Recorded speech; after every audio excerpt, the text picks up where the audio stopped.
Hello दोस्तों, स्वागत है आपका फिर से हमारे एक नए वीडियो में।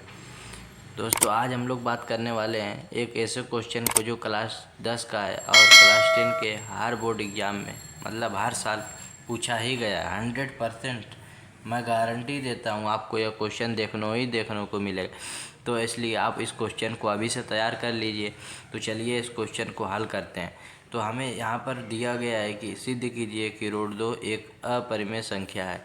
दोस्तों, जैसा कि हमें मालूम ही है कि किसी √2 हो गया, √3 हो गया, ये संख्याएं अपरिमेय ही है। ये संख्याएं अपरिमेय है, परंतु यह हमें सिद्ध करना है कि यह किस तरीके से अपरिमेय है। तो चलिए इसे हम सिद्ध करते हैं।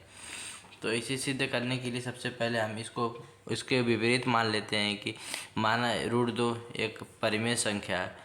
मतलब कि हम इसके विपरीत मान ले हैं कि यह √2 एक अपरिमेय ना होकर यह परिमेय संख्या है। तो दोस्तों, हमें परिमेय संख्याओं की कंडीशन पता होनी चाहिए कि कोई भी परिमेय संख्या है तो हम उसे P/Q के रूप में लिख सकते हैं, यानी कि उसे भिन्न के रूप में लिखा जा सकता है। तो इसी प्रकार हम √2 को भी भिन्न के रूप में यानी कि P/Q के रूप में लिखेंगे। तो जब यह परिमेय है तो हमें इसे P/Q के रूप में लिख सकते हैं। फिर यानी कि √2 बराबर P/Q। परंतु हमें यहाँ पर एक शर्त देनी होगी, जहाँ P और Q सहभाज्य संख्या है, यानी कि P और Q सहअभाज्य संख्या है और Q 0 के बराबर नहीं है। यदि दोस्तों Q 0 के बराबर हो जाए तो यह P/Q नहीं रह जाएगी, यह अपरिभाषित संख्या रह जाएगी। तो इसलिए हमें यहाँ पर Q बराबर 0 नहीं है, यह हमें दर्शाना बहुत ही ज़रूरी होगा। और यह सहभाज्य संख्या, यानी सहभाज्य का मतलब दोस्तों आप लोग को हम बता देना चाहते हैं कि यानी कि P और Q का जो भी HCF होगा, ये CF हमेशा हमेशा 1 के बराबर ही आएगा। इसी ही संख्याओं को हम लोग सहभाज्य संख्या बोलते हैं। कोई भी संख्या हो, यदि उनका HCF 1 हो तो वह सहभाज्य संख्याएं कहलाएंगे। तो दोस्तों, यह जब P/Q के रूप में हम लोग यहाँ पर लिख चुके हैं, अब इसको हम लोग दोनों तरफ वर्ग कर देते हैं, यानी कि दोनों तरफ इसका वर्ग कर देते हैं। √2 बराबर P/Q दोनों तरफ वर्ग से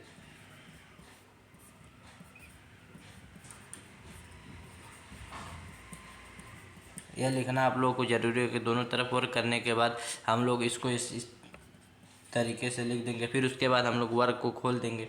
यहाँ पर दोस्तों स्क्वायर से करड़ी कट जाएगा, P²/Q²। इसको जब हम लोग हल करेंगे तो हमारे पास P² और अपॉन Q² आ जाएगा। फिर इसको दोस्तों आगे हल करेंगे तो इस Q² को इधर भेज देते हैं और 2 को इधर भेज देते हैं, जिससे कि हमें आसानी रहेगी। तो Q² बराबर आ जाएगा P²/2।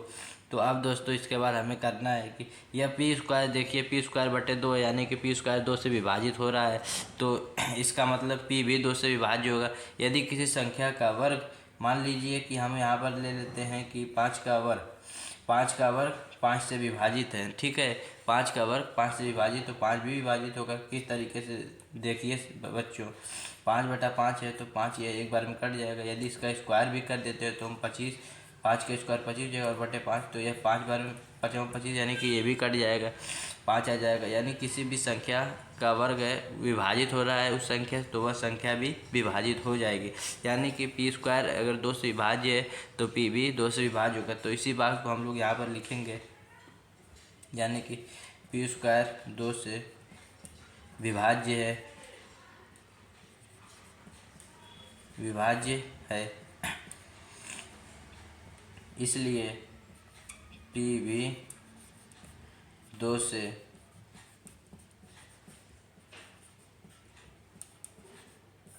विभाज्य होगा।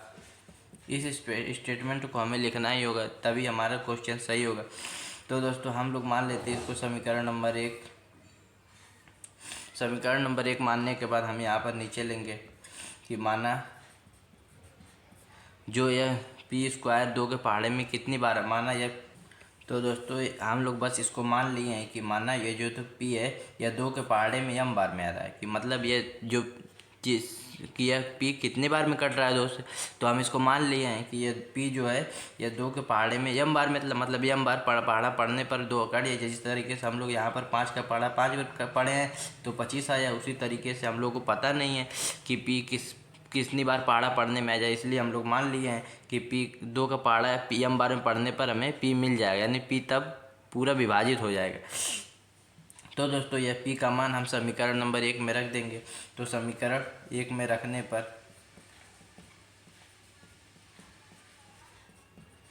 कि यह पी का मान समीकरण नंबर 1 में रखने पर दोस्तों यहाँ पर जगह की कमी है तो मैं यहाँ पर कर देता हूँ।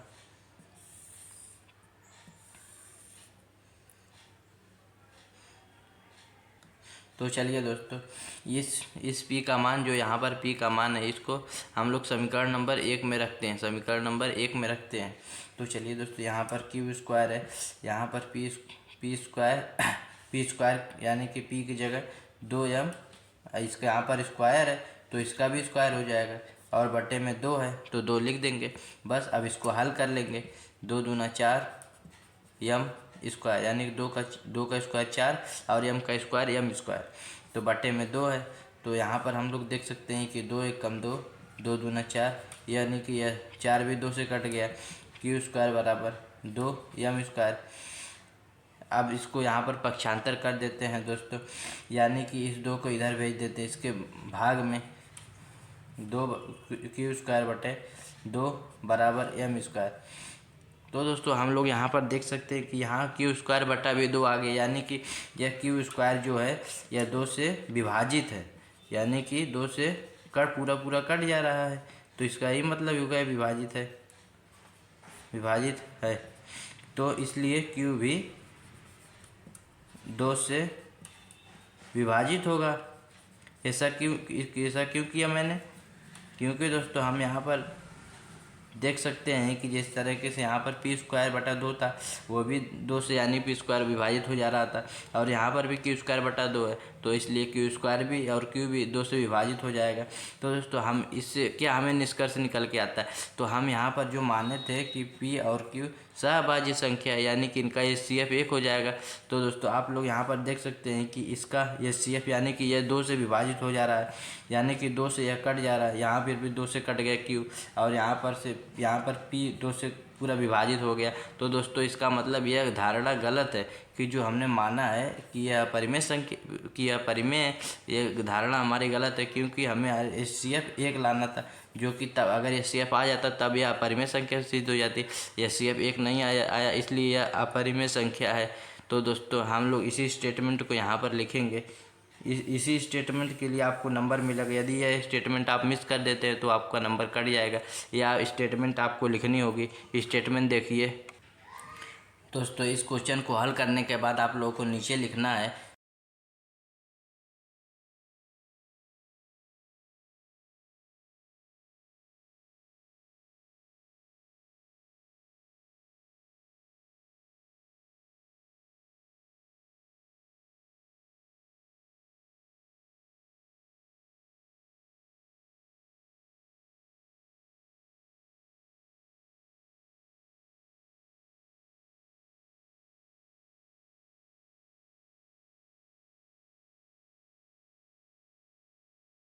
विरोधाभास, यानी कि यह हम जो माने हैं इसका उल्टा यह बोल रहा है, यानी कि यह कभी हो ही नहीं सकता, यह विरोध कर रहा है हमारी बात को। मतलब इतना कुछ जो हमने सॉल्व किया है यह हमारी इस बात को विरोध कर रहा है कि जो हमने माना है कि यह परिमेय है, इसी बात का यह विरोध कर रहा है। पूरा सॉल्व जो क्वेश्चन किए यह पूरा ठीक है। तो उसी स्टेटमेंट को हम लोग यहाँ पर लिख रहे हैं कि √2 एक परिमेय संख्या जो कि हमें गलत कल्पना के कारण प्राप्त हुआ है, जो कि हमें गलत